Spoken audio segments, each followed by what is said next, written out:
এই কি কি কি সমস্যা কি? তোমার হাতে লাঠি কেন? তোমার ভাবে সাবে মনে হচ্ছে আমি বিশাল বড় একটা অন্যায় করে ফেলাইছি। কি করছি আমি? কথায় আছে না, চোরের একদিন আর গৃহস্থের 10 দিন। 10 দিন চুরি করতে করতে চোর ঠিক একদিন ধরা পড়বে। আর সেই চোরটা আমার কাছে ধরাও পড়েছে। নিজের ঘরে খেয়ে পড়ে নিজের ঘরে চুরি। এই আমি তো তোমার কথা কিছুই বুঝতেছি না। আমি আবার কবে তোমার ঘরে চুরি করলাম? কি হয়েছে একটু খুলে বলো তো। তোমার মা আজকে আমার ঘরে চুরি করেছে। আর সেটা আমি আমার নিজের চোখে দেখেছি, আমি ধরেও ফেলেছি। তো শোনো, আমার একটা ক্লিয়ার কথা তুমি শুনে রাখো। হয় তোমার মা এই বাড়িতে থাকবে, তা না হয় তোমার মা এই বাড়িতে থাকলে আমি সংসার ছেড়ে চলে যাব।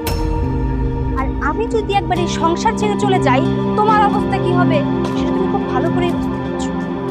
অবশ্যই তুমি যে আমার সাথে না থাকলে আমার কি অবস্থা হবে সেটা আমি খুব ভালো করেই জানি। তোমার বাপের বাড়ি সয় সম্পত্তি সবকিছু তুমিই তো পাবে। হ্যাঁ, আমি কি এত বোকা যে তোমার বাপের বাড়ি সয় সম্পত্তি আমি হাতছাড়া করবো? মা চুরি করছে, মা এই বাড়িতে কোনোদিন থাকতে পারবে না। সে অবশ্যই অবশ্যই আমার বাড়ি থেকে বের হয়ে যাবে। শোনো, মুখে না বলে বাস্তবে তা প্রমাণ করে দেখাও। আর একটা কথা শোনো, আমি তোমার সংসারে থাকলে যে তোমার জন্য কতটা লাভ সেটা কিন্তু তুমি খুব ভালো করেই জানো। অতএব এখন দেরি না করে তোমার ওই চোর মাকে তোমার বাড়ি থেকে বের করো। অবশ্যই অবশ্যই তাকে বের করব।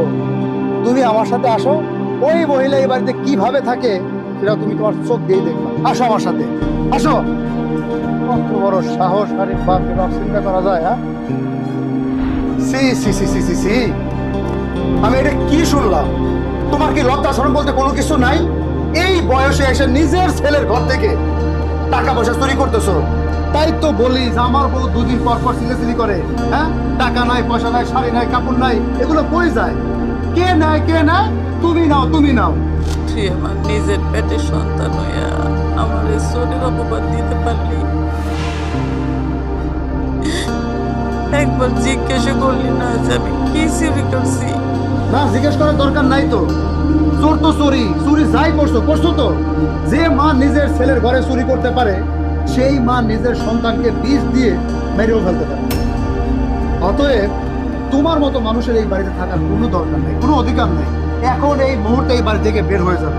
আর কোথায় যাবো আমি জানি না। আল্লাহর কাছে দোয়া করছি, তোর মতো সন্তান যেন কোনো মায়ের পেটে না হয়। তোর মায় চুরি করছে কি করে নাই সেগুলা যাচাই বাছাই না কইরা মায়ের শরীর অপবাদ দিতেছ। তোর লেগে আমি অনেক কষ্ট করছি।